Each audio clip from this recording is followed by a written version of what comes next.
Hello everyone, welcome to Ideo Tab. तो हमने एक नया इनिशिएटिव स्टार्ट किया है जिसमें हम 25 लेक्चर्स में आपका पूरा पीपीबी का कंपोनेंट कंप्लीट करवाएंगे। तो आज जो हम टॉपिक डिस्कस करने जा रहे हैं that is payment and collection of cheques and other negotiable instruments. तो हम कंपोनेंट भी कवर करेंगे, साथ के साथ उससे रिलेटेड एमसीक्यूज भी डिस्कस करेंगे। So let's start. सबसे पहले बात करते हैं नेगोशिएबल इंस्ट्रूमेंट्स की। नेगोशिएबल इंस्ट्रूमेंट्स क्या होते हैं? ये एक पेपर है, पीस ऑफ पेपर है, जिसके अगेंस्ट या तो आप प्रॉमिस करते हो पेपर पे करने का, या फिर आप किसी से वादा लेते हो कि वो आपको पे करेगा। अलग अलग टाइप के इंस्ट्रूमेंट्स हैं नेगोशिएबल इंस्ट्रूमेंट एक्ट में। Promissory note, bill of exchange, cheques, ये 3 नेगोशिएबल इंस्ट्रूमेंट्स हैं जो आपके नेगोशिएबल इंस्ट्रूमेंट्स एक्ट के अंदर कवर हैं। तो अगर मैंने किसी को नेगोशिएबल इंस्ट्रूमेंट दिया है तो या तो मुझे उसमें पेमेंट करनी होती है या मुझे पेमेंट रिसीव होती है। एक पीस ऑफ पेपर है जिसके अगेंस्ट आपको पेपर मिलती है। तो सबसे पहले बात करते हैं प्रोमिसरी नोट की। प्रोमिसरी नोट क्या है? इसमें मान लीजिए कि एक पर्सन है, इसने कुछ सामान खरीदा, इसका नाम है रोहन और इसका नाम है वरुण। तो वरुण ने कुछ सामान बेचा रोहन को। अब रोहन बोलता कि मेरे पास अभी पैसे नहीं है, मैं तुम्हें अभी पे नहीं कर सकता हूं।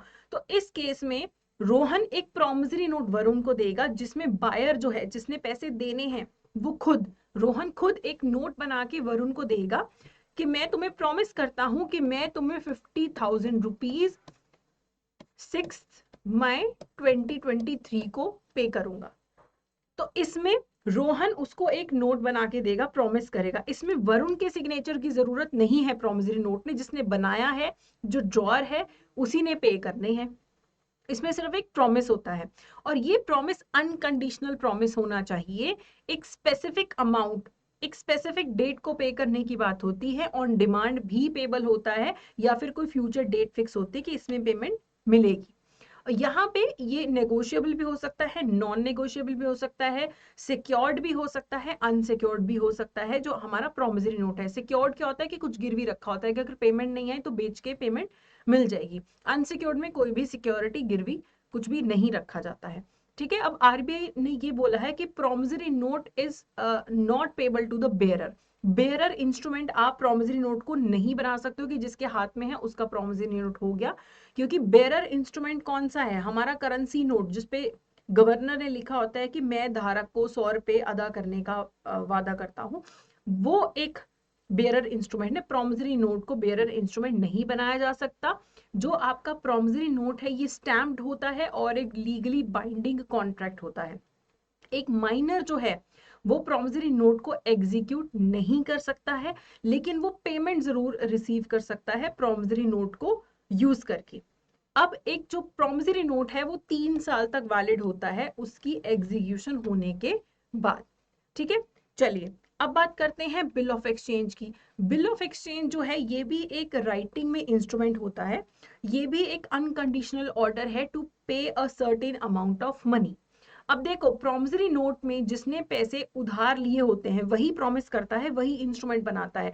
बिल ऑफ एक्सचेंज में जिसने पैसे उधार दिए हैं वो एक बिल ऑफ एक्सचेंज बनाएगा कि मैं तुम्हें ये बिल ऑफ एक्सचेंज बना के दे रहा हूं कि तुम मुझे इतने पैसे पे करोगे। फिर वो सामने वाला उस बिल ऑफ एक्सचेंज को एक्सेप्ट करेगा, फिर वो बिल ऑफ एक्सचेंज कंप्लीट होता है। इसमें भी अमाउंट डेफिनेट होना चाहिए। ये भी पेबल ऑन डिमांड होता है या फिर एक सर्टेन डेट पे पेबल होता है। और इसमें 3 दिन का ग्रेस डेज भी मिलते हैं कि ठीक है, जो डेट है उसके बाद 3 ग्रेस डेज भी मिलते हैं।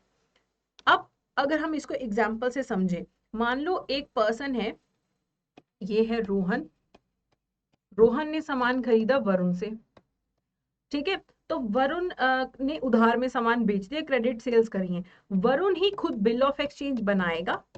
बिल ऑफ एक्सचेंज बना के वो रोहन को भेजेगा, रोहन इसको एक्सेप्ट करेगा। ठीक है। अब बिल ऑफ एक्सचेंज में ऑर्डर क्या हो सकता है कि जो सेलर है वो बोल रहा है कि इस तारीख को तुम मुझे पैसे दोगे। दूसरा वो क्या बोल सकता है, you will pay to this person. ये कोई तीसरे पर्सन है राहुल, कि तुम राहुल को पे करोगी इस तारीख को।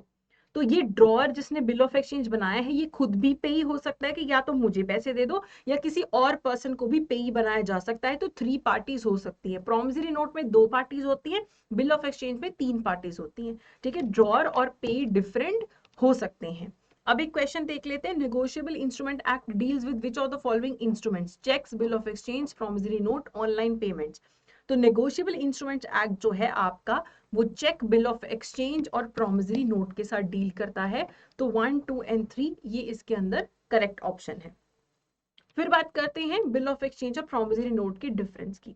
बिल ऑफ एक्सचेंज का मतलब क्या होता है कि बिल ऑफ एक्सचेंज में एक ऑर्डर होता है पे करने का, ठीक है, ऑर्डर होता है डेटर को, क्रेडिटर ऑर्डर करता है कि तुम मुझे पेमेंट करो।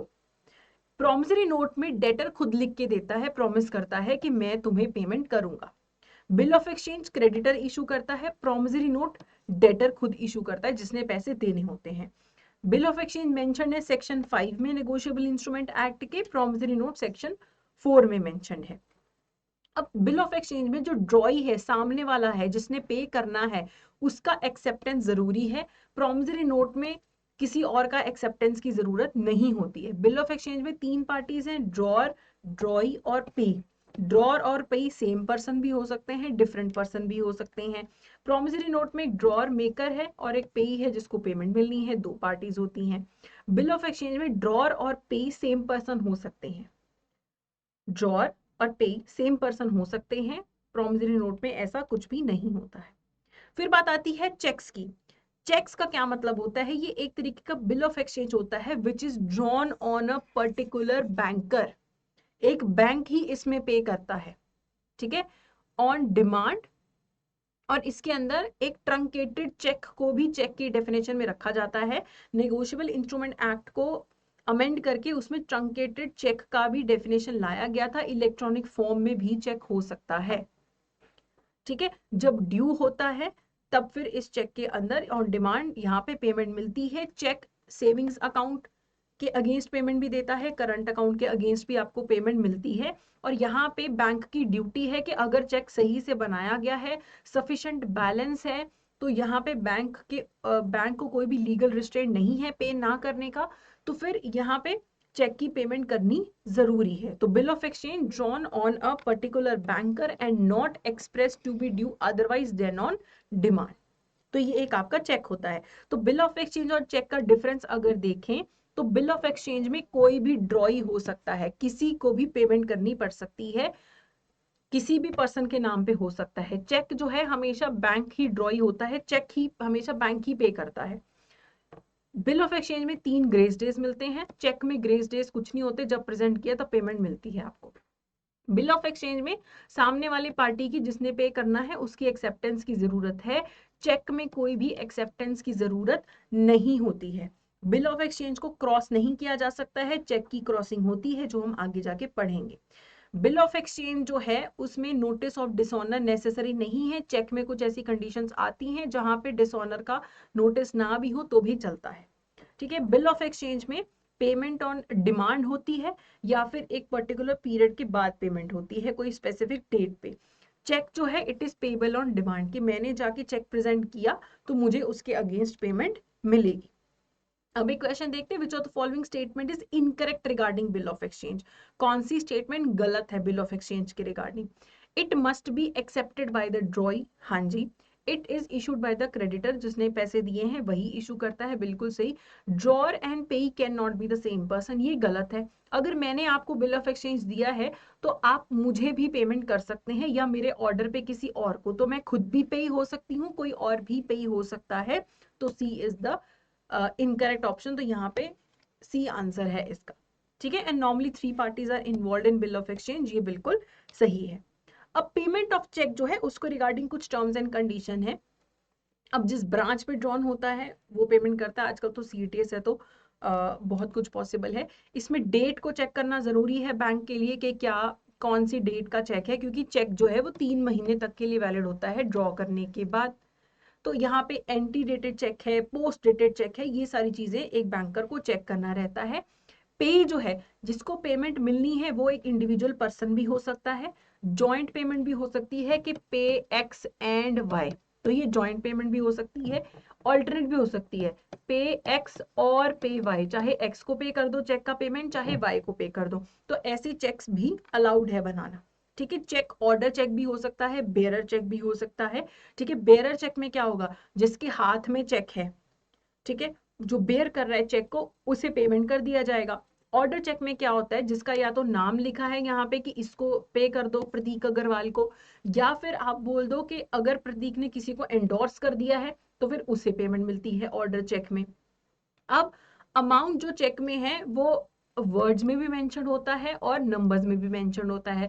अगर दोनों में कोई डिफरेंस है, यहाँ 25,000 लिखा है, यहाँ 25 लाख लिखा है, तो जो वर्ड्स वाला पेमेंट है ना उसे माना जाता है, वो पे करना रहता है। आजकल तो सीटीएस है, तो सीटीएस में तो ऑल्ट्रेशन अलाउड ही नहीं है, अगर डिफरेंट होगा तो चेक चेक रिजेक्ट हो जाएगा। आप लोग तो ये सब जानते ही हैं, ठीक है। वेदर क्रॉस्ड है या नहीं है ये भी एक बैंकर को चेक करना पड़ता है पेमेंट से पहले। क्रॉसिंग हम आगे पढ़ेंगे, ऐसे 2 लाइंस मार के चेक को क्रॉस किया जाता है।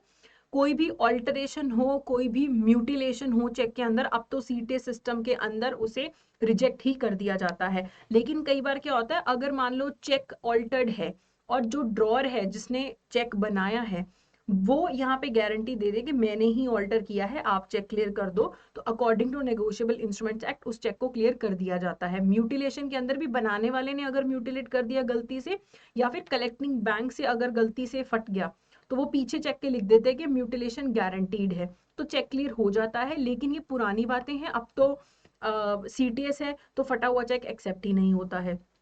फिर signature of the drawer check करने बहुत ज़्यादा ज़रूरी है, क्योंकि अगर सिग्नेचर फॉर्ज्ड है, सिग्नेचर नकली है, सिग्नेचर गलत है, तो फिर बैंक को पेमेंट नहीं करनी होती है। क्योंकि अब एक बैंक क्या है, डेटर है, जिसने चेक इशू किया है वो क्या है, वो क्रेडिटर है। वो बैंक को ऑर्डर कर रहा है कि मेरे अकाउंट से पैसे निकाल के दे दो। वो ऑर्डर कैसे करता है, साइन के थ्रू।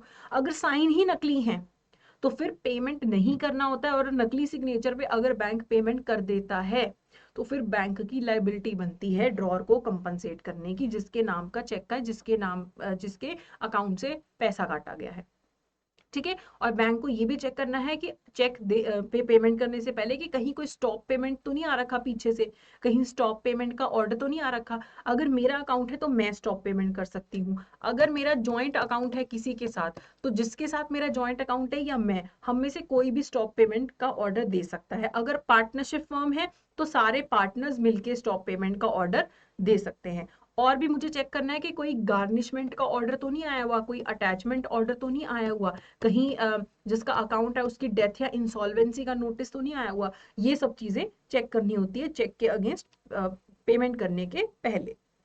अब बात आती है पेमेंट इन ड्यू कोर्स की। Payment in due course section 10 में डिफाइंड है of the negotiable instrument act.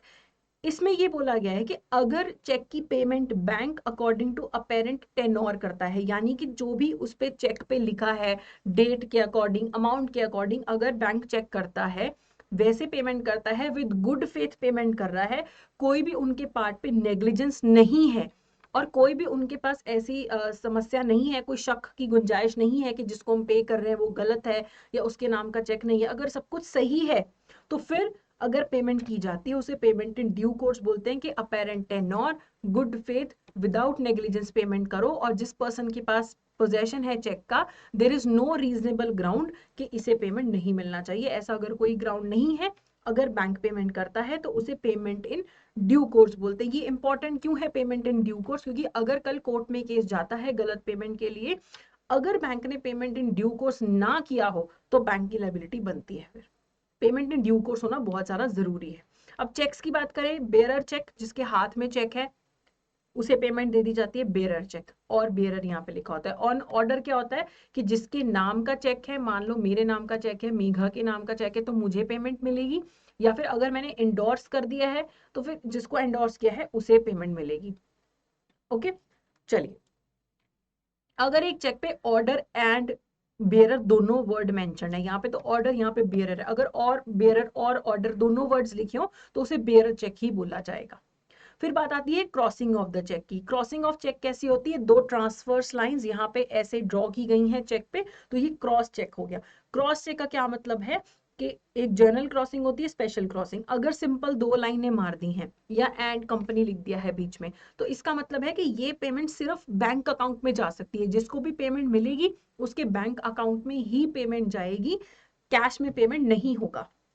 Account पे ही अगर बीच में लिखा है, अकाउंट पे का मतलब होता है कि जिसका नाम यहाँ पे लिखा है, यहाँ पे बसवराज तोनागट्टी ये लिखा हुआ है, तो उसी के अकाउंट में पेमेंट जाएगी।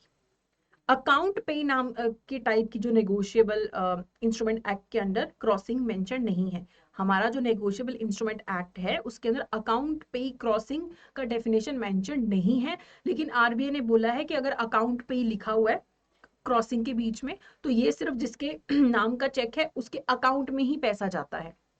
ठीक है, फिर एक चेक नेगोशिएबल या नॉट नेगोशिएबल होता है। नेगोशिएबिलिटी को ट्रांसफरेबिलिटी से मिक्स ना करें। नॉट नेगोशिएबल का क्या मतलब है? मान लो राम ने चेक किया, चेक साइन करके दे दिया सीता को, ठीक है, अब सीता के पास चेक था और ये रावण ने चोरी कर लिया। अब रावण का जो टाइटल है वो डिफेक्टिव है, क्यों? क्योंकि उसने चोरी किया हुआ है। अब रावण जो है वो कुंभकर्ण को ये चेक आगे पास ऑन कर देता है, ठीक है। और ये जो चेक है ये नॉट नेगोशिएबल क्रॉसिंग वाला चेक है, इस पे सीता ने पहले ही नॉट नेगोशिएबल लिखा हुआ था। तो यहाँ पे ये नॉट नेगोशिएबल का मतलब क्या है? इसमें जो ट्रांसफर हुआ है रावण से कुंभकर्ण को ये चेक, तो कुंभकर्ण का टाइटल भी वैसा ही होगा जैसा रावण का है। अगर रावण का टाइटल डिफेक्टिव है तो कुंभकर्ण का टाइटल भी डिफेक्टिव होगा, ठीक है। तो ये नॉट नेगोशिएबल का मतलब ये होता है कि अगर जिसने चेक आपको आगे एंडोर्स किया है उसका टाइटल डिफेक्टिव है तो आपका भी टाइटल डिफेक्टिव होगा। ये आगे जिसको मर्जी एंडोर्स कर दो, एंडोर्समेंट में प्रॉब्लम नहीं है आगे एंडोर्स करने में, लेकिन टाइटल में प्रॉब्लम आ जाती है कि अगर इसका टाइटल खराब है तो इसका भी टाइटल खराब है, ठीक है। फिर आती है स्पेशल क्रॉसिंग। स्पेशल क्रॉसिंग क्या है? इसमें बैंक का नाम लिख दिया, बैंक ऑफ इंडिया के, ये चेक कहाँ कहाँ जाएगा, किस अकाउंट में जाएगा? बैंक ऑफ इंडिया का ही अकाउंट होगा, उसी में ये पेमेंट जाएगा, ठीक है। जर्नल चेक को, जर्नल क्रॉसिंग वाले चेक को स्पेशल क्रॉसिंग वाला चेक बनाया जा सकता है, कोई इशू इसमें नहीं है। स्पेशल क्रॉसिंग के साथ नॉट नेगोशिएबल भी लिख सकते हो, कोई प्रॉब्लम नहीं है। तो दो लाइंस के बीच में लिखना होता है। फिर अब एक आता है पोस्ट डेटेड और anti dated cheque. Post dated cheque में क्या है? ये मैंने चेक इशू किया 25 जनवरी 2023 को, लेकिन मैंने चेक पे डेट कौन सी लिखी है? 25 अप्रैल 2023 की। तो ये चेक का वैलिडिटी कब स्टार्ट हो रही है इसकी? 25/4/2023 को। मैंने चेक पहले ही इशू कर दिया, डेट बाद की लिख रही है, तो पोस्ट डेटेड चेक है। एंटी डेटेड चेक में क्या है? चेक मैंने इशू किया 25 मई 2023 को, डेट लिख दी 25 अप्रैल 2023 की, एक महीने पुरानी डेट लिख दी है, तो ये एंटी डेटेड चेक है। तो ये कब तक वैलिड होगा? 25/4/2023 से लेके अगले 3 महीने तक वैलिड होगा। लेकिन इशू कब किया है? मई में, तो अगले इस इशू करने के 2 महीने तक ही वैलिड होगा, क्योंकि डेट के बाद चेक करेगा ना बैंक, तो ये डेट के बाद के 3 महीने तक ये वैलिड होगा। फिर सेल्फ चेक होता है, जिसमें मैं चेक अगर मैंने इशू किया है, मैंने सेल्फ लिख दिया कि मुझे ही पेमेंट मिलनी चाहिए, मेरे अकाउंट में फिर मुझे पेमेंट चाहिए, या मुझे कैश में पेमेंट, ऑब्वियसली कैश में अकाउंट से अकाउंट में डालेंगे, मुझे पेमेंट कर दो, ठीक है। फिर बात आती है एंडोर्समेंट ऑफ चेक। एंडोर्समेंट में क्या होता है कि मेरे पास जो चेक है, मैं उस चेक की ओनर लीगली ट्रांसफर कर रही हूँ, ओनरशिप लीगली ट्रांसफर कर रही हूँ किसी और पर्सन को, ठीक है। तो अगर हमें एंडोर्समेंट करनी है तो एंडोर्समेंट बहुत ही सिंपल तरीके से होती है। आप सारे नेगोशिएबल इंस्ट्रूमेंट्स को एंडोर्स कर सकते हैं। कैसे एंडोर्स कर सकते हैं? कि जो पेई है वो सिग्नेचर जो है बैक पे कर देता है। मैंने किसी को चेक दिया, उसने चेक किसी और को आगे दे दिया पीछे साइन करके, ठीक है, उसने फिर आगे किसी और के नाम पे एंडोर्स कर दिया। तो इस तरीके से मैंने लीगल ओनरशिप जो है किसी और को ट्रांसफर कर दी। मेरा चेक था, मुझे किसी ने चेक दिया, मैंने उसके पीछे मान लो राधा का नाम लिख दिया, तो इसका मतलब है मैंने अब ये चेक राधा को दे दिया, अब इसके अगेंस्ट पेमेंट राधा रिसीव कर सकती है। तो ये है एंडोर्समेंट का। जो एंडोर्स कर रहा है वो एंडोर्सर या ट्रांसफरर है, जिसे दिया जा रहा है चेक एंडोर्स करके वो ट्रांसफरी या फिर एंडोर्सी होता है। ओनरशिप अब राधा के पास चली गई है। फिर बात करते हैं which of the following instruments is made by the debtor और पेयर। ऐसा कौन सा इंस्ट्रूमेंट है कि जो डेटर है, जिसने पे करना है, वही उस इंस्ट्रूमेंट को बनाता है। तो चेक कौन बनाता है? मुझे पे करना है आपको, तो मैं ही चेक बनाऊंगी, तो चेक में तो डेटर ही कर रहा है। बिल ऑफ एक्सचेंज में क्रेडिटर बनाता है, ना कि डेटर। प्रॉमिसरी नोट में भी जिसने पे करना होता है वही उस इंस्ट्रूमेंट को बनाता है। तो यहाँ पे आंसर है 1 and 3। चलिए, in this type of check only the individual whose name is mentioned as payee can receive the specified sum of money। ये कौन सा टाइप का चेक है जिसमें इंडिविजुअल जिसका नाम मेंशन्ड है एज पेई, वही अमाउंट रिसीव कर सकता है चेक पे जिसका नाम लिखा है। Bearer cheque no, order cheque, cross cheque, negotiable cheque. Order cheque में होता है जिसका नेम मेंशन्ड है, ठीक है, उसे ही पेमेंट मिलती है, ठीक है, या फिर उसने जिसको एंडोर्स कर दिया उसको पेमेंट मिल रही है।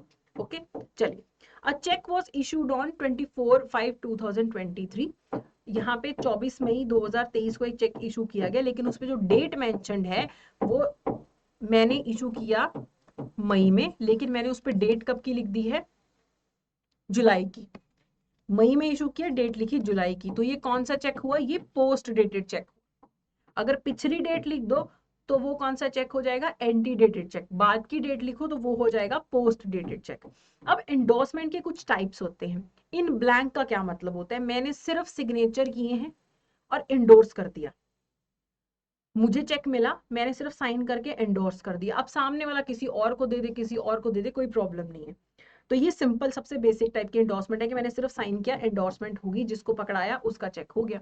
इन फुल का क्या मतलब होता है कि मैंने जिसको एंडोर्स किया है उसका मैंने नाम भी लिखा, पे टू राधा। राधा अब किसी और को दे दे, किसी और को दे दे, आगे एंडोर्स कर सकते हैं। लेकिन अगर मैं लिख दूं पे टू राधा ओनली, तो ये रिस्ट्रिक्टिव एंडोर्समेंट है कि बस अब ये आगे एंडोर्स नहीं हो सकता, सिर्फ राधा को ही पेमेंट मिलेगी, ओनली लिख दिया मैंने।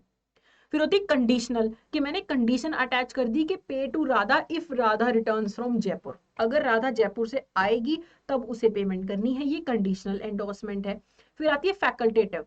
फैकल्टेटिव में क्या है, मान लो कि राहुल ने चेक दिया रोहन को एंडोर्स करके, ठीक है, और रोहन ने आगे दे दिया राम्या को, और रोहन ने जो एंडोर्समेंट की है, इसने फैकल्टेटिव एंडोर्समेंट की है कि कल अगर राम्या ये चेक प्रेजेंट करती है जाके, या कोई भी इंस्ट्रूमेंट जो है एंडोर्स किया गया उसे प्रेजेंट करती है और पेमेंट नहीं होती है, तो राम्या को रोहन को नोटिस ऑफ डिसऑनर देने की जरूरत नहीं है।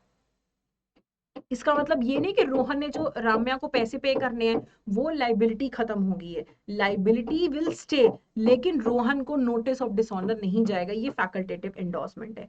पार्शियल एंडोर्समेंट का क्या मतलब है, बिल ऑफ एक्सचेंज है आपका 5,000 का, आपने लिख दिया कि पे टू राधा 3,000, इंस्ट्रूमेंट 5,000 का है, आपने बोला पार्शियल पेमेंट करो। पार्शियल इसे एंडोर्समेंट बोलते हैं, लेकिन इस टाइप के जो इंस्ट्रूमेंट्स हैं वो वैलिड नहीं होते हैं। फिर आती है सेंस रिकोर्स।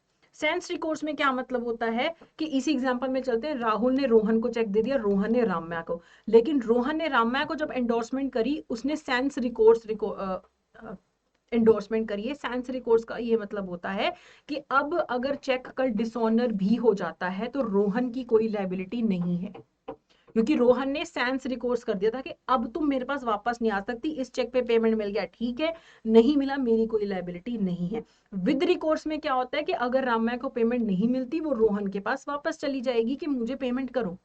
सेंस रिकोर्स में है कि अगर रोहन ने राम्या को एंडोर्स किया सेंस रिकोर्स, तो अगर डिसऑनर होता है तो रोहन की लायबिलिटी नहीं बनती है आगे। फिर आते हैं इनकोएट इंस्ट्रूमेंट, सेक्शन नंबर 20 में। इनकोएट इंस्ट्रूमेंट्स का क्या मतलब होता है, आपने पुरानी फिल्में देखी होंगी, उसमें अब लड़का बहुत गरीब है, लड़की बहुत अमीर है, तो लड़की का फादर बोलता है लड़के को कि तुम मेरी बेटी को छोड़ दो, ये पकड़ो ब्लैंक चेक, मैंने साइन कर दिया है, तुम इसमें जो अमाउंट भरना है भर दो।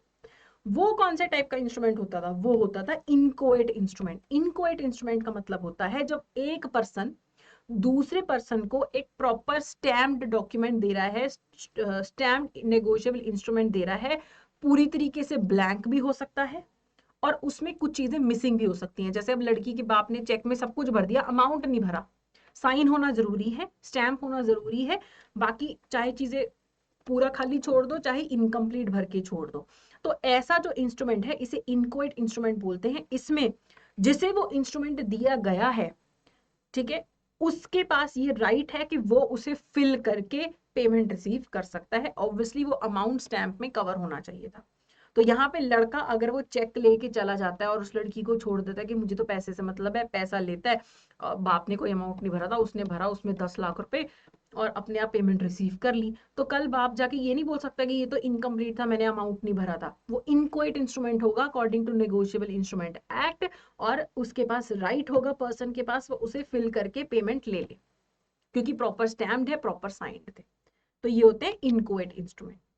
अब हम बात करते हैं लाइबिलिटी ऑफ पेइंग बैंक, जिसने पे करना होता है अंडर सेक्शन 31, उसकी लाइबिलिटी है। देखो, अगर सफिशिएंट फंड्स हैं अकाउंट में तो चेक के अगेंस्ट पेमेंट मिलती है, लेकिन कुछ ऐसे केसेस है जहां पे सफिशिएंट फंड्स होने के बावजूद पेइंग बैंक पे नहीं करेगा। कब? अगर उन्हें स्टॉप पेमेंट का ऑर्डर आ गया पीछे से कि ऑर्डर स्टॉप कर दो, अगर उन्हें पता लगता है कि जिसका अकाउंट है, जो ड्रॉर है चेक का, वो मर गया या वो दिवालिया निकल गया उसका, या कंपनी है वो लिक्विडेशन में चली गई, अगर बैंक के पास गार्निशी ऑर्डर या अटैचमेंट ऑर्डर आया हुआ है, तब भी उसकी लायबिलिटी नहीं है पे करने की। अगर जो बैंक में अमाउंट है वो किसी और पर्पस के लिए ऑलरेडी रखा हुआ है, earmark for some other purpose, तो भी चेक की पेमेंट नहीं होगी। अगर बैंक का राइट टू सेट ऑफ है उस अमाउंट पे, तो तब भी पेमेंट नहीं करेगा बैंक। अगर क्लियर बैलेंस नहीं है तब भी पेमेंट नहीं करेगा बैंक, कि चाहे सफिशिएंट फंड्स हैं फिर भी इन कंडीशंस के अंदर according to section 31 bank payment नहीं करता है। फिर ऐसी क्या कंडीशंस हैं कि जो हमारा चेक है वो डिसऑनर हो जाता है? सबसे पहला है यूजुअल रीजन, अगर हम देखें ऑब्वियसली अकाउंट में पैसा ही नहीं है तो फिर चेक डिसऑनर हो जाएगा। अगर जितना अग्रीड अरेंजमेंट है उससे ज्यादा का चेक है, मान लो बैंक में ओवरड्राफ्ट की फैसिलिटी ली है मैंने 50,000 की, ठीक है, और मैंने ओवरड्राफ्ट मेरा 50,000 का है लेकिन मैंने चेक इशू कर दिया 55,000 का, तो इसमें ऑब्वियसली मेरा जो अरेंजमेंट है 50,000 तक का है ओवरड्राफ्ट का, मैंने चेक 55,000 का कर दिया, तो ये मेरा चेक डिसऑनर हो जाएगा। फिर अगर पीछे से स्टॉप पेमेंट का नोटिस आ रखा है, अगर सिग्नेचर अकाउंट नंबर सब मिसमैच है, स्पेसिमन सिग्नेचर होता है ना, और अकाउंट नंबर वगैरह में मिसमैच है, तो फिर भी चेक बाउंस हो जाएगा। अगर क्लोजर हो गया अकाउंट ऑफ द ड्रॉर का, मान लो मैंने चेक इशू किया 5 दिसंबर को, ठीक है, अब ये वैलिड है 3 महीने तक, मैंने किसी को चेक दे दिया, मैंने 10 दिसंबर को जाके अपना अकाउंट बंद कर दिया, अब वो पर्सन कल आएगा पेमेंट लेने, लेकिन अकाउंट तो बंद हो चुका है, तो यहाँ पे भी चेक जो है वो डिसऑनर हो जाएगा। अब जब भी आपका चेक डिसऑनर होता है तो उसको लेके कुछ गाइडलाइंस रहती हैं, गोइपोरिया कमेटी ने कुछ रिकमेंडेशंस दी थी, उसमें से एक ये भी इंप्लीमेंट की गई है कि जब एक चेक डिसऑनर हो जाता है या इंस्ट्रूमेंट जो नेगोशिएबल है वो डिसऑनर हो जाता है, तो विदाउट डिले बैंक उस इंस्ट्रूमेंट को 24 घंटे के अंदर अंदर डिस्पैच करता है, अपने कस्टमर को भेज देता है कि ये तुमने चेक जो इशू किया था ये डिसऑनर हो गया है, और अगर इनसफिशिएंट फंड्स के कारण डिसऑनर हुआ है तो चेक के पीछे लिख के भेजा जाता है कि इनसफिशिएंट फंड्स के कारण ये चेक डिसऑनर हुआ है, ठीक है। इसके अलावा अगर जो चेक डिसऑनर हुआ है उसकी वैल्यू 1 करोड़ से ज्यादा की है, उसकी वैल्यू अगर 1 करोड़ से ज्यादा की है, तो उस चेक की इंफॉर्मेशन जो है वो अपने मैनेजमेंट इंफॉर्मेशन सिस्टम के अंदर बैंक फीड करके रखेगा। पहले ये टर्म्स एंड कंडीशंस थी, मैंडेटरी था कि अगर किसी का चेक 1 करोड़ से ज्यादा का है और एक फाइनेंशियल ईयर में 4 बार ऐसा हो गया कि वो चेक डिसऑनर हो गया, तो उस अकाउंट होल्डर को फिर चेक बुक नहीं इशू की जाती थी, ठीक है, valuing for 1 crore rupees and above in his account on 4 occasions, 4 बार ऐसा हो गया तो उसे चेकबुक नहीं इशू की जाती थी। अब आरबीआई ने बोला है कि अभी मैंडेटरी नहीं है, तुम्हारी मर्जी है, तुम चेकबुक इशू करना चाहते हो या नहीं करना चाहते हो, डिसऑनर के बाद तुम्हारी मर्जी है, अब मैंडेटरी नहीं है, ठीक है। चेक रिटर्निंग मेमो जो है वो प्रॉपर साइन करके भेजा जाता है, और कुछ ऑफेंस की भी कंडीशंस है कि किस केस में डिसऑनर ऑफ चेक को ऑफेंस माना जाएगा, वो हम आगे जाके देखेंगे, ठीक है। अब अगर मेरा कोई भी इंस्ट्रूमेंट, मेरा जो मान लो बिल ऑफ एक्सचेंज है, अगर वो डिसऑनर हो जाता है तो मैं नोटरी पब्लिक के पास जाती हूँ, और नोटरी पब्लिक के पास जाके सारा रिकॉर्ड कराती हूँ, नोट कराती हूँ कि मेरा ये बिल डिसऑनर हो गया, इस डेट को डिसऑनर हुआ है, ये मुझे रीजन दिया गया है डिसऑनर होने का। जब मैं ये सब सारा जाके नोट करवाती हूँ, इसे बोला जाता है नोटिंग करवाना। जब मुझे एक इन सब चीजों का फॉर्मल सर्टिफिकेट मिलता है, नोटरी सील लगा के ये अटेस्ट करके देता है कि बिल डिसऑनर हुआ है, तो वो जो मुझे जब सर्टिफिकेट मिल जाता है तब बोलते हैं प्रोटेस्ट। तो नोटिंग एंड प्रोटेस्ट, एक तो होता है एक्सप्रेसली डिसऑनर होना कि मैं पेमेंट लेने गई और मुझे पेमेंट मिली नहीं, एक्सप्रेस डिसऑनर। कई बार मुझे लगता है कि डिसऑनर होने वाला है, तब मुझे बताना पड़ेगा नोटरी को कि मुझे क्यों लगता है, मैं कैसे इस कंक्लूजन पे आई कि मेरा बिल ऑफ एक्सचेंज डिसऑनर हो रहा है। और नोटरी को इस चीज के नोटिंग एंड प्रोटेस्ट के चार्जेस भी पे करने पड़ते हैं। ठीक है, फिर मान लो मेरे पास एक बिल ऑफ एक्सचेंज था, मेरे से गुम गया, मेरे से वो बिल ऑफ एक्सचेंज गुम गया, अभी ओवर ड्यू नहीं हुआ है, अभी उसकी ड्यू डेट आने वाली रहती है। तो यहाँ पे the person who was a holder of it, वो ड्रॉअर को बोल सकता है कि मेरे को सेम तुम बिल दोबारा बना के दो। अब वो ड्रॉअर है, वो कहेगा मैं बिल तो बना दूंगा, लेकिन तुम्हें मुझे इंडेमनीफाई करना पड़ेगा, मुझे गारंटी देनी पड़ेगी कि कल अगर कोई उस पुराना बिल जो तुमसे गुम गया है उसके अगेंस्ट अगर पेमेंट लेने आता है तो तुम मेरे लॉस की भरपाई करोगे, क्योंकि मुझे तो दो दो जगह पड़ गया इशू यहाँ पे। तो यहाँ पे इंडेमनीफाई अगर करने के लिए राजी हो जाता है जिससे गुमा है बिल ऑफ एक्सचेंज, तो दोबारा नया इशू किया जा सकता है और कंपेल किया जा सकता है कि डुप्लीकेट बिल इशू करो। होल्डर का राइट है लॉस्ट डुप्लीकेट बिल को दोबारा से इशू करवाने का। ठीक है, अब बात करते हैं लाइबिलिटी टू बी प्रोसिक्यूटेड की। अब एक ड्रॉअर ऑफ द चेक है, उसने चेक इशू किया, चेक हो गया डिसऑनर। तो जिसका चेक डिसऑनर हुआ है उसको एक ऑफेंस माना जाएगा चेक डिसऑनर को, और जो ड्रॉअर ऑफ द चेक है उसे 2 साल की सजा हो सकती है, या फिर जितने का चेक का अमाउंट था, मान लो 10,000 का चेक है तो अप टू ट्वाइस यानी कि 20,000 तक की उसे पेनल्टी पे करनी पड़ सकती है, या दोनों चीजें भी, कि सजा भी होगी और पेनल्टी भी पे करनी पड़े। लेकिन ये ऑफेंस कब माना जाएगा? पहली बात तो cheque within validity period within 3 months issue किया गया है।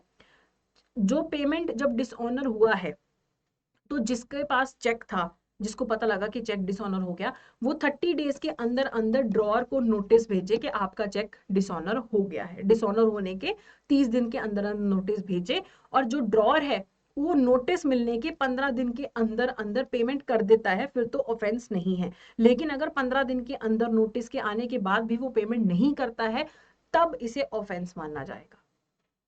ठीक है, तो कंडीशन क्या होनी चाहिए? वैलिडिटी में चेक इशू होना, चेक प्रेजेंट होना चाहिए, डिसऑनर के 30 डेज के अंदर अंदर ड्रॉअर को नोटिस भेजा जाए, और वो अगर 15 दिन के अंदर अंदर पेमेंट नहीं करता है फिर ऑफेंस माना जाएगा, फिर उसे सजा हो सकती है। और यहाँ पे लीगल लायबिलिटी जो है वो उनके वारिस के ऊपर या लीगल रिप्रेजेंटेटिव के ऊपर नहीं डाली जा सकती, कि मैंने अगर चेक, मेरा, मैं ड्रॉअर हूं, आप मेरे पे केस कर सकते हो कि तुमने चेक दिया वो डिसऑनर हो गया, आप मेरे जो लीगल एयर है, मेरे रिप्रेजेंटेटिव, उन पे केस नहीं डाल सकते हो। और एक चेक को with in the validity period multiple times present किया जा सकता है। अगर एक चेक मई में इशू हुआ है, वो अगले 3 महीने तक वैलिड है, मई जून जुलाई 3 महीने वैलिड है वो, तो इन 3 महीने के अंदर उसे बार बार प्रेजेंट किया जा सकता है, कितने भी नंबर ऑफ टाइम। लेकिन बार बार अगर वो डिसऑनर हो रहा है तो एक ही कॉज ऑफ एक्शन है, बार बार हम ये नहीं कह सकते कि हम 4 केस कर दें, क्योंकि वैलिडिटी पीरियड के अंदर जितनी बार प्रेजेंट करोगे वो एक ही कॉज ऑफ एक्शन बनेगा, अलग अलग केस नहीं होंगे उसके लिए। और अगर मैंने किसी को चेक दे के बाद में अपना अकाउंट क्लोज कर लिया, तब भी उसे ऑफेंस माना जाएगा, कि क्लोजर ऑफ अकाउंट के कारण अगर चेक डिसऑनर होता है वो भी ऑफेंस की कैटेगरी में ही आएगा। और जो भी ये ऑफेंस होता है अंडर नेगोशिएबल इंस्ट्रूमेंट एक्ट, वो जो ऑफेंस होगा उसे कंपाउंडेबल माना जाएगा। कंपाउंडेबल का क्या मतलब होता है? आउट ऑफ कोर्ट सेटलमेंट कर सकते हो आप।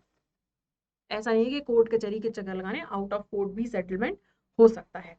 अगर ऑफेंस कंपनी कर रही है, जो चेक है वो कंपनी के नाम का है या किसी पार्टनरशिप फर्म के नाम का है, तो उसके अंदर जो भी पर्सन रिस्पॉन्सिबल है, 4 पर्सन रिस्पॉन्सिबल है, चारों के खिलाफ फिर केस माना जाएगा।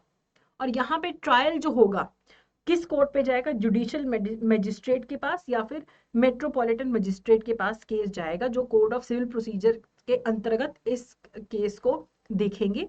और यहाँ पे ये भी हो सकता है कि जो कोर्ट है वो या तो 1 साल तक की सजा दे सकता है नॉट एक्सीडिंग 1 ईयर, या फिर फाइन लगा सकता है नॉट एक्सीडिंग 5,000, अगर कंपाउंडेबल ऑफेंस है यहाँ पे। अब ऐसा हो सकता है कि मान लो मुझे कंपनी ने चेक दिया, चेक डिसऑनर हो गया, मैंने कंपनी के खिलाफ केस कर दिया। आप तो इंडिया का हालत पता है, 20-20 साल तक लोग मर भी जाते हैं, उनका केस की तरीके ही पड़ती रहती हैं। तो इस केस के अंदर कंपनी को कोर्ट ऑर्डर कर सकता है कि जितने चेक की पेमेंट है तुम 20% कर दो, मैक्सिमम 20% पेमेंट करने के लिए बोल सकता है। ऑर्डर के 60 दिन के अंदर अंदर कंपनी को बोलेगा कोर्ट कि तुम इस पर्सन को 20% ऑफ द चेक पेमेंट कर दो। अगर 1 लाख का चेक है 20,000 पे कर दो, क्योंकि कोर्ट केस तो पता नहीं कब तक लड़ता रहेगा।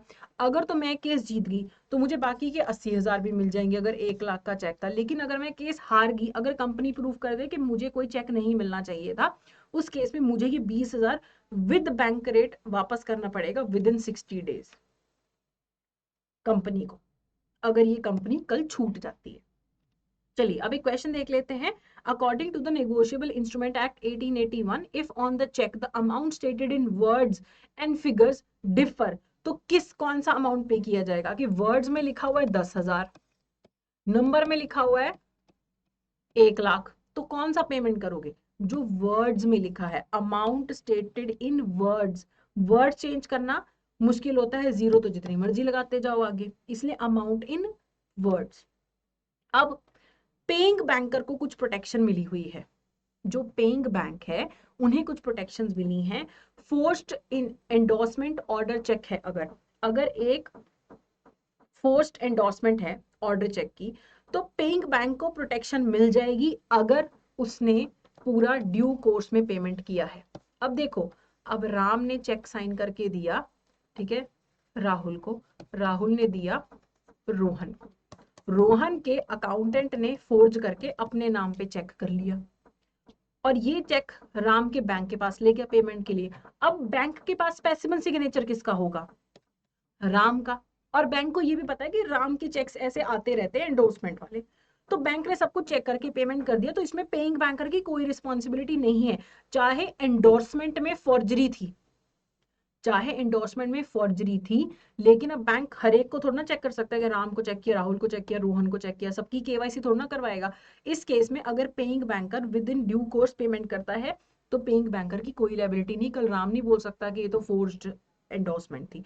सेम बेयरर अगर चेक है, ठीक है, राम ने दिया सीता को, इन्होंने दिया लक्ष्मण को, यहां से हो गया चेक चोरी और ये चला गया रावण के पास, तो ये वाला जो इन सबके पास क्या था, वैलिडली था, लेकिन यहाँ पे चोरी हुआ है, लेकिन बेयरर चेक है। कल अगर रावण बैंक में जाके पैसे लेने जाता है तो यहाँ पे केस नहीं बनता बैंक के खिलाफ, क्योंकि बैंक ने सब देखा, सारा कुछ ठीक है।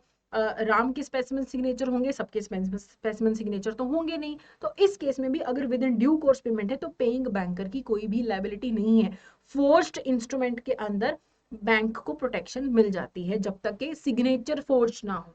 सिग्नेचर फोर्जरी में पेइंग बैंकर को लायबिलिटी बनती है, किसी और टाइप की फोर्जरी में अगर with in due course payment है तो बैंक की लायबिलिटी नहीं है। सेम अगर फोर्स्ड इंस्ट्रूमेंट ड्राफ्ट है, अगर वो भी विद इन ड्यू कोर्स पे किया गया है तो भी बैंक को प्रोटेक्शन मिलती है। अगर कोई मटेरियल ऑल्टरेशन किया गया है चेक के अंदर, ठीक है, अगर मटेरियल ऑल्टरेशन है चेक के अंदर, तो जिसने अगर चेक इशू किया है वो आके ये कह दे कि ठीक है मैंने ऑल्टरेशन किया है, और तो फिर ऑब्वियसली बैंक की कोई लायबिलिटी नहीं है। लेकिन अगर ऑल्टरेशन ऐसा है जो बहुत ध्यान से देखने पे भी, पूरे फेथफुली विदाउट एनी नेग्लिजेंस अगर चेक को प्रॉपरली इशू किया गया है और बैंक देखने पे भी नहीं बता पा रहा, ध्यान से देखने पे भी कि कोई मटेरियल ऑल्टरेशन है, तो भी पेइंग बैंकर की कोई लायबिलिटी नहीं है। अगर इतनी सफाई से चेक को फोर्ज कर दिया गया है कि ऑल्टर कर दिया गया है, लेकिन बैंक ने with in due course payment कर दिया है, तब भी बैंक की कोई लायबिलिटी नहीं है। ठीक है, अगर चेक क्रॉस्ड भी है, उसमें भी अगर कोई फॉर्जरी हुई है, लेकिन अगर with in due course payment हो रही है, तो पेइंग बैंकर की कोई लायबिलिटी नहीं बनती है पे करने की।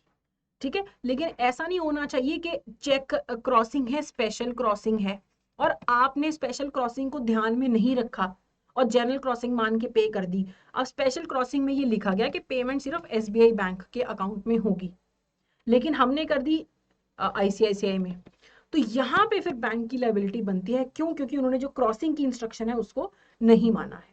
लेकिन अदरवाइज अगर जनरल क्रॉसिंग थी, उस हिसाब से पेमेंट की है, तो बैंक की कोई लायबिलिटी नहीं बनती है। अब जो कलेक्टिंग बैंक है, आपने मुझे चेक दिया, आपने चेक ड्रॉ करके मुझे दिया, मैं अपने बैंक के पास वो चेक ले गई, मेरा बैंक कलेक्टिंग बैंक है। कलेक्टिंग बैंक की क्या ड्यूटीज होती हैं, उन्हें ये ध्यान रखना है कि जो मेरा चेक है, जो मैं चेक लेके आई हूँ, वो प्रॉपरली बना हुआ है और कहीं पे भी कुछ भी गलती नहीं है जिससे उन्हें पता लग रहा हो कि ये चेक मेरा नहीं है। वो ट्रू ओनर कब केस कर सकता है? मान लो राहुल का चेक था, राहुल ने इशू कर दिया, ठीक है, वंदना को। राहुल ने वंदना को चेक दिया, वंदना से चेक चोरी हो गया और चेक ले गया रोहन, चोरी करके ले गया।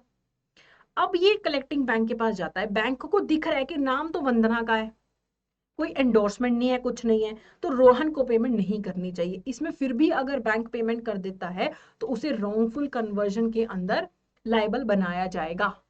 रॉन्गफुल कन्वर्जन क्या होता है कि किसी की प्रॉपर्टी के अंदर आप इंटरफेयर कर रहे हो, तो वहां पे फिर जो राहुल है वो केस कर सकता है कि आपने मेरे अकाउंट से पैसे काट के कैसे रोहन को, क्यों, कैसे पेमेंट चलेगी। कलेक्टिंग बैंक पे केस हो सकता है कि उन्होंने कैसे चेक कलेक्ट कर लिया जबकि चेक तो वंदना के नाम का था। लेकिन अगर बैंक चेक था बेयरर चेक, राहुल के पास ने वंदना को दिया, वंदना ने रोहन को दिया, रोहन से चोरी होके मान लो किसी करण के पास चला गया, करण ने चोरी किया लेकिन बेयरर चेक है, तो बेयरर चेक तो जिसके हाथ में है उसे पेमेंट मिल जाती है, तो जो करण है वो अपने बैंक के पास लेके गया, करण के बैंक ने कलेक्ट करके आगे पेइंग बैंक को फॉरवर्ड कर दिया वो चेक। तो इस केस के अंदर भी कलेक्टिंग बैंक की तो कोई गलती नहीं है, लेकिन प्रोटेक्शन तब मिलती है कलेक्टिंग बैंक को अगर उसने अपने कस्टमर का प्रॉपर केवाईसी करवाया हुआ था, उसने प्रॉपर चेक किया कि किस टाइप की क्रॉसिंग है, उसने गुड फेथ और विदाउट नेग्लिजेंस काम किया है, देखने में चेक बिल्कुल जेन्युइन है, चेक में कोई भी फॉर्जरी नहीं है, कोई भी टेम्परिंग नहीं है, ड्यू डिलिजेंस किया गया है, तो कलेक्टिंग बैंक की कोई गलती नहीं है।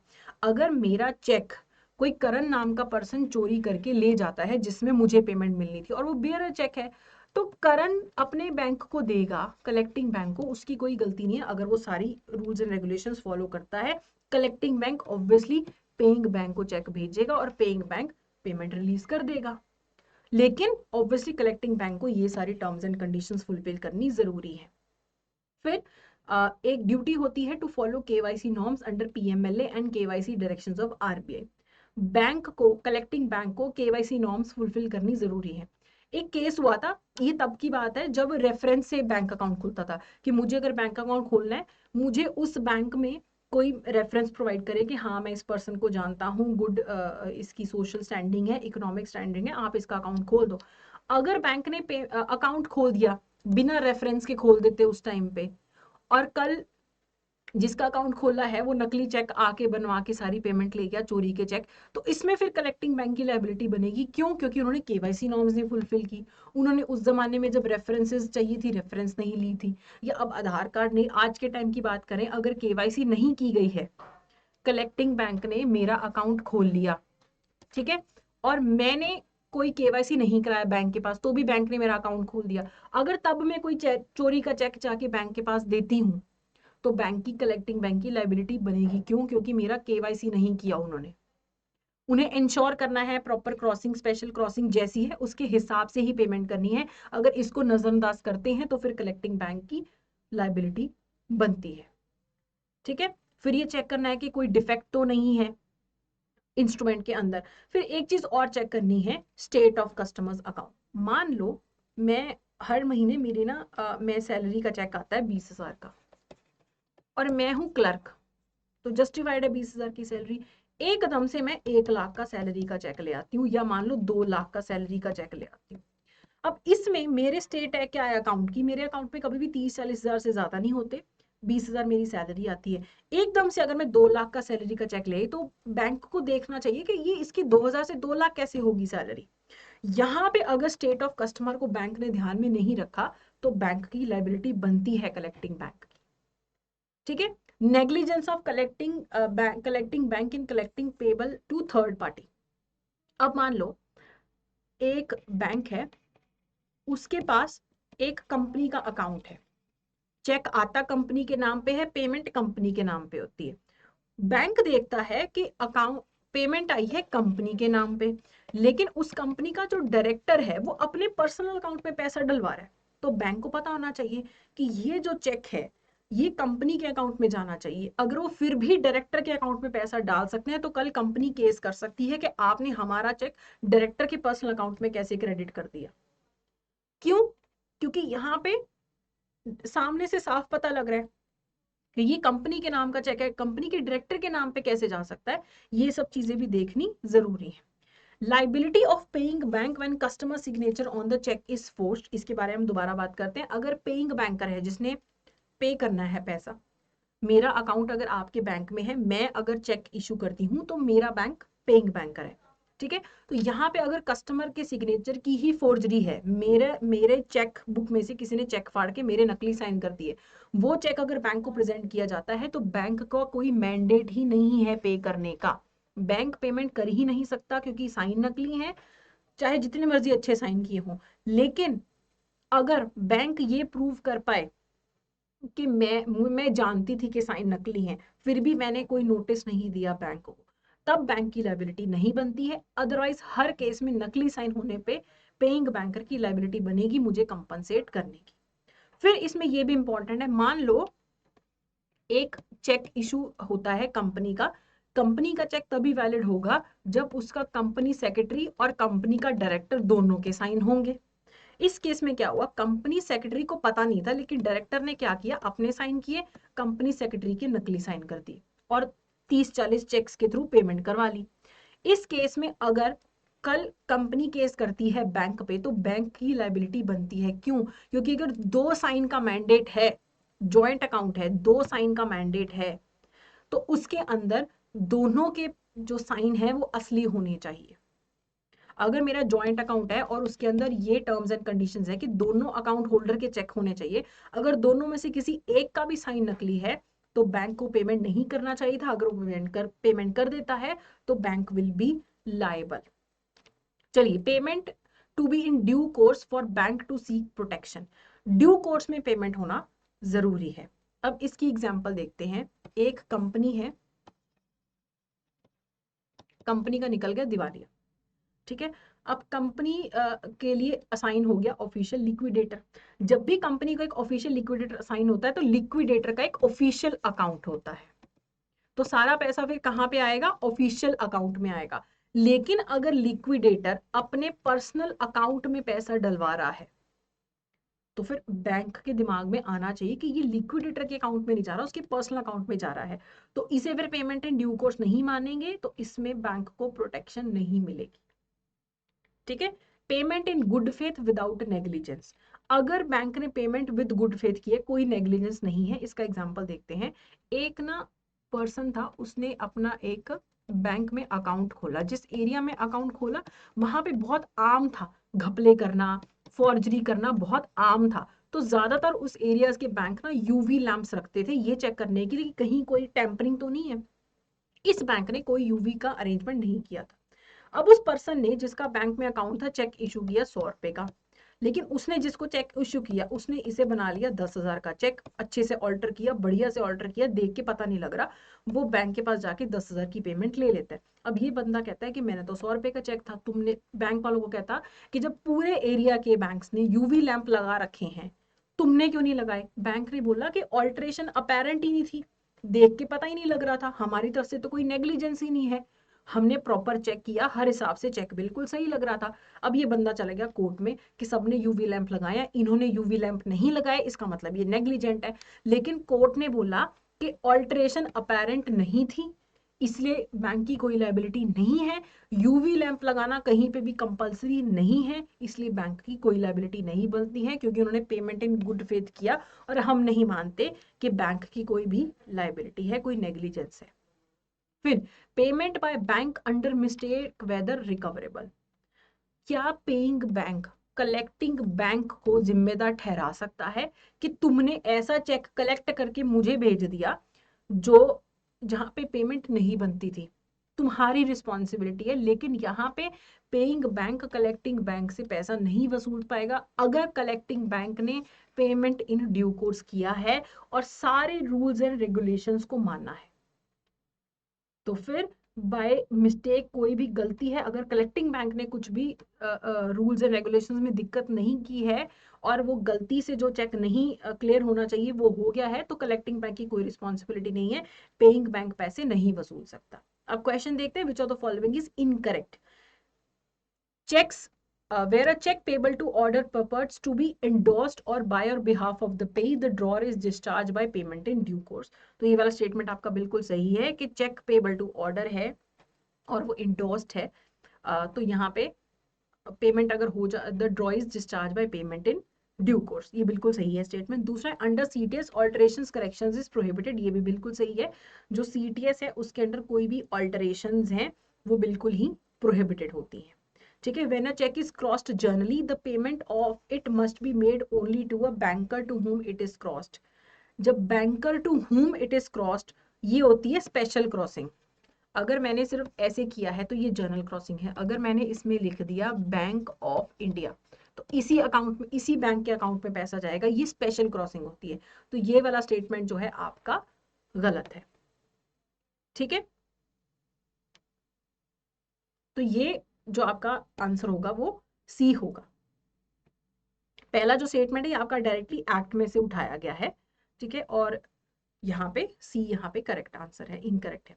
Raman holds a bill of ₹5,000 and endorses it as to pay Ramesh और ऑर्डर ऑफ ₹2,500। रमन के पास एक बिल ऑफ एक्सचेंज था, उसने एंडोर्स कर दिया पे रमेश या रमेश के ऑर्डर पे किसी पे करो 2500। तो ये क्या स्पेशल एंडोर्समेंट का एग्जाम्पल है? क्या ये एक इनवैलिड एंडोर्समेंट है? ये स्पेशल नहीं, ये पार्शियल एंडोर्समेंट है कि जितना अमाउंट है उसका एक पार्ट पे करने के लिए बोल रहे हैं, और ये इनवैलिड एंडोर्समेंट है। तो यहाँ पे पहला स्टेटमेंट गलत है, दूसरा बिल्कुल सही है। अब होमवर्क क्वेश्चन होंगे 2 जिनका आंसर आप मुझे कॉमेंट सेक्शन में देंगे। ठीक है, consider the following statements regarding a cheque. कहते हैं कोई भी मटेरियल ऑल्टरेशन से चेक वॉइड हो जाता है। इनकम्प्लीट इंस्ट्रूमेंट्स अगर हैं, अगर आपको कोई इनकम्प्लीट चेक देता है, उसको अगर आप फिलअप करते हो तो उसे मटेरियल ऑल्टरेशन नहीं माना जाता है। A cheque can be made payable to joint payees, क्या जॉइंट पेमेंट कर सकते हैं किसी को चेक की? तो इसका आंसर आप मुझे देंगे। एक और क्वेश्चन है, सैंस रिकोर्स से रिलेटेड कौन सी स्टेटमेंट सही है? एंडोर्समेंट सैंस रिकोर्स के रिगार्डिंग कौन सी स्टेटमेंट सही है? इसका आंसर आप मुझे कमेंट सेक्शन में देंगे। ये हमारा आज का सेशन था। अगर आपको हमारे सेशन में कोई भी फ्रूटफुलनेस लगती है, अगर आपको कोई भी फायदा मिल रहा है, तो please go ahead and subscribe to the channel. पुराने वीडियोस भी आप देख सकते हैं। जैफ्री ऑनलाइन सीरीज चल रही है जिसमें 10-15 मिनट में एक टॉपिक करवाते हैं, and everything is done with MCQs। अभ्यास सीरीज है, उसमें भी हमने चारों मॉड्यूल्स के MCQs आपको कवर करवाए हैं। So that's it for today, thank you so much.